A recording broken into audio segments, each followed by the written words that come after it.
Support for Colorado Today comes from Safeway, where you can shop online and get easy delivery or free pickup. Get the same prices, deals, and rewards as in-store. Shop the weekly ad, clip deals, and earn points at Safeway.com or in the Safeway app. Support for Colorado Today comes from Credit Union of Colorado. With access to over 30,000 ATMs and a mobile app, they're dedicated to offering the services of a big bank with a heart. Learn more at honestlygood.org.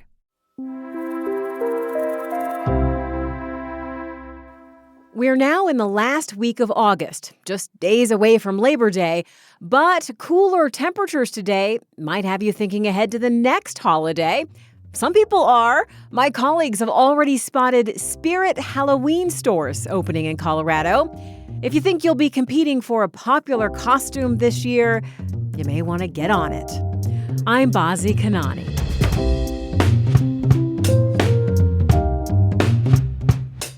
Coming up, what are CEOs really saying about tariff impacts? They're not using a big factory in Mexico to its full capacity because of the tariffs, and he's not sure what the fate of that factory will be. You'll hear the inside scoop from earnings calls at Colorado's biggest companies.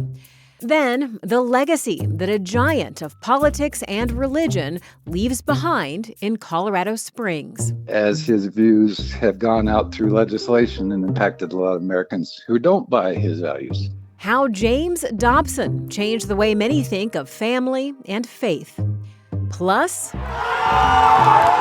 in Colorado Springs, a fairy tale ending to a historic career. I'm going to leave everything all out there. It's Monday, August 25th. Here's the news in Colorado today. If you want to buy some furniture or appliances for your home, you'll now pay about 5% more than you would have paid a year ago. That's being reflected now in official government data about the price of goods. And it's because of President Trump's tariffs. Their impact is beginning to be felt by shoppers as businesses start to pass along the cost hikes. CPR's Sarah Mulholland wanted to know how Colorado's largest companies were managing the tariffs, so she listened in to their recent calls with investors. Hi, Sarah. Hey, Bazi. You heard from executives at 4 of Colorado's biggest companies, and the word tariff came up a lot. That's right, 63 times in just 4 conference calls. So what I was listening to was the most recent earnings calls for these companies. They were reporting their financial results for the second quarter. And what those business leaders tell their investors in these earnings calls is one way to measure what's really happening behind the scenes in the economy. So which Colorado companies did you check in on? So first, I reviewed the earnings from Ball Corporation, which is based in Westminster. It's the namesake of Ball Arena, home to the Nuggets and the Avalanche. But Ball is actually the world's largest manufacturer of aluminum cans. I also looked at Crocs, so that's the shoe company based in Broomfield. I'm sure you're familiar with their signature clogs. I also looked at VF Corporation. So they're based in Denver, and you probably are more familiar with their brands, the North Face, Vans, and Timberland, and Arrow Electronics based in Centennial, and they distribute electronic parts to businesses all around the globe. All these companies produce goods directly for consumers or parts for other companies that then sell them to consumers. Are the tariffs impacting their profits, and how are they responding? So let's start with Ball Corporation. Tariffs on aluminum went from 10% to 25%. And Canada and Mexico, they were excluded from tariffs previously, and now they're not. So Ball's CEO says that they're not using a big factory in Mexico to its full capacity because of the tariffs.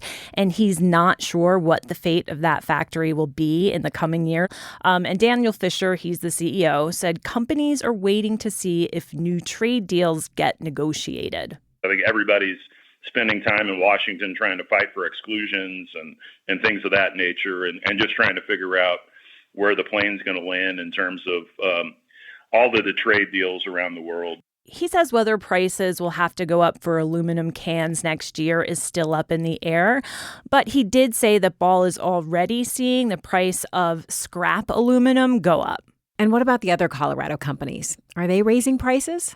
So they are, Bazi. Arrow Electronics said that it is passing along some tariff increases to its customers, which are generally other businesses. So they're not selling to you and me. And they said that tariffs added about 1% to what customers paid in the last quarter, which was smaller than they were initially anticipating, but still, it's a significant number. But for the other two companies, so that's Crocs and VF Corp, it's harder for them to raise prices because they're selling to people like me and you. They're selling to everyday shoppers, and they have to compete with other brands that are selling the same goods. So let's just take Crocs, for example. Executives expect revenue to be down by as much as 11% in the third quarter.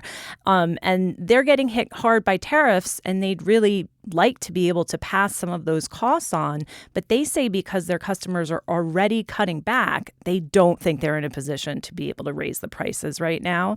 And VF Corp says price increases are on the table. They didn't go into much detail about how much prices might go up, but the CEO says it's all but inevitable for his company and for his competitors. There's a lot of discussion about why is the economy so good? Why have the tariffs not shown up?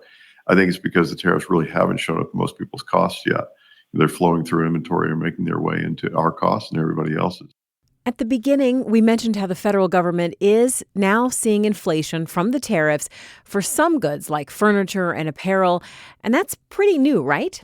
Yeah, so we're actually just starting to see that come out in the most recent data that was published a few weeks ago. But from what I heard in those calls, you can expect to see a lot more of that. Trump just announced a deal with the EU, but there's still going to be tariffs for Europe. The big problem for a lot of companies isn't necessarily Europe. It's what happens with Mexico and Canada and China. CPR business reporter Sarah Mulholland. Thanks, Sarah. You're welcome.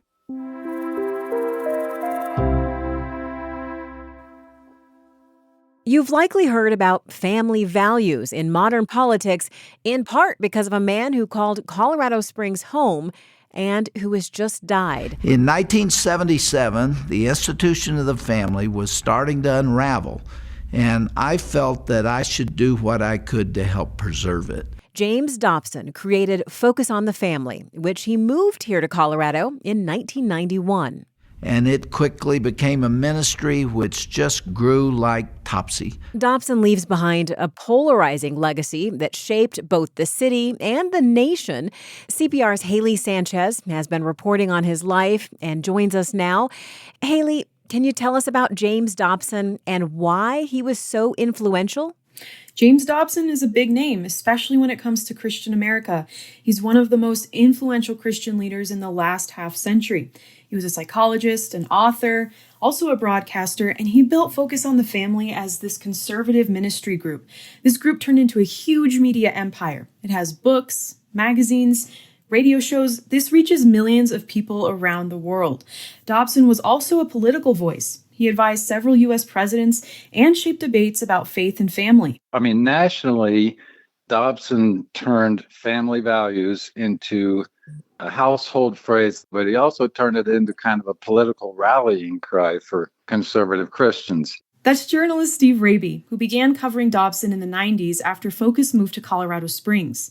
And just a year after Dobson arrived here, he got involved in a big political movement. Dobson jumped in to defending Amendment 2, and the campaign was kind of dirty and demeaning to gay people. That was in 1992, the year after Focus on the Family came here.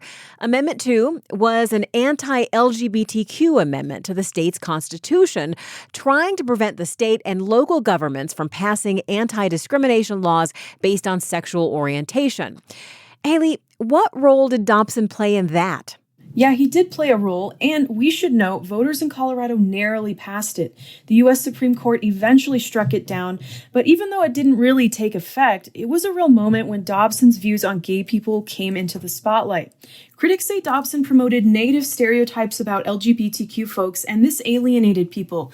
And that's what Reverend Paul Brandeis Rauschenbusch, head of the Interfaith Alliance, a national progressive faith group, had to say. One of the things that's very disturbing to me as a pastor is how many of those who have left the church cite the church's anti-LGBTQ stance as the reason they left the church. I do lay the blame of that at the feet of Dobson. Dobson framed LGBTQ rights as a threat to families. Plus, some say there's this link between his politics and today's debates about white Christian nationalism. Dobson helped lay the groundwork for the movement by making people think Americans should have this one religious worldview. There are, of course, many who say Dobson had a positive impact on their lives. Yeah, that's right. Dobson supporters say he helped their marriages, he helped raise their children, and brought their families together. According to Focus on the Family, its broadcast, digital, and print media platforms reach about 18 million people in nearly 100 countries, and they have a revenue of about $4 billion. Given all of this, how do you think Dobson's legacy might be defined and understood broadly? There may not be a general consensus. I think it really depends on who you talk to. Steve Raby, the journalist, put it really well. I think he's had great impact on a lot of Americans who believed in what he was talking about, but he's had kind of a more negative impact as his views have gone out through legislation and impacted a lot of Americans who don't buy his values. Dobson's impact is likely, though, to be part of conversations involving our nation's faith, family, and politics for years to come. That's CPR's Haley Sanchez on the life and legacy of James Dobson, founder of Focus on the Family, who has died at the age of 89.